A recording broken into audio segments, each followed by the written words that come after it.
Many American families celebrate the 4th of July, the day that we were finally freed from Britain's constricting rule.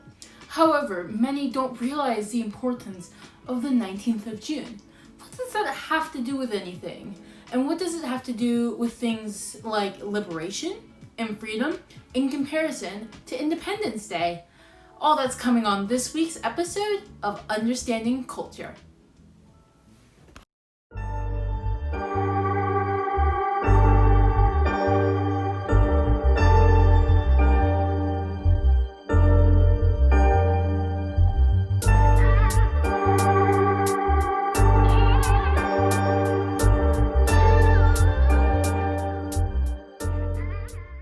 Hello everyone, welcome back to Understanding Culture. It's your host Morgan, talking to you about the hot topic of Juneteenth. Well, what is Juneteenth? Juneteenth is the day that the slaves were formally emancipated on June 19th, 1865, a couple months after the Civil War. It is the oldest commemoration of slavery in the U.S. Well, the story goes that Union General Gordon Granger broke the news to the slaves in Galveston, Texas, by issuing this thing called the General Order No. 3.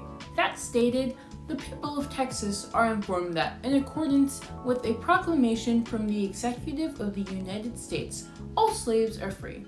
Even though technically Abraham Lincoln issued the Emancipation Proclamation in January 1863, there was still an influential Confederate presence in Texas, as opposed to the Union troops there at the time. After all, it was still during the Civil War. This news brought a new beginning to many liberated African Americans, and was celebrated greatly from 1866 until World War II.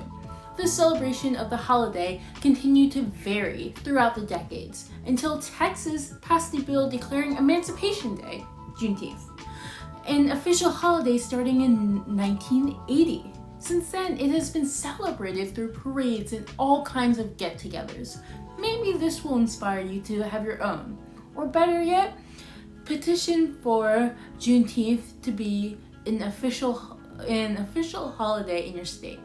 Thank you very much, and see you next week for the second episode of Understanding Culture. I can't sing.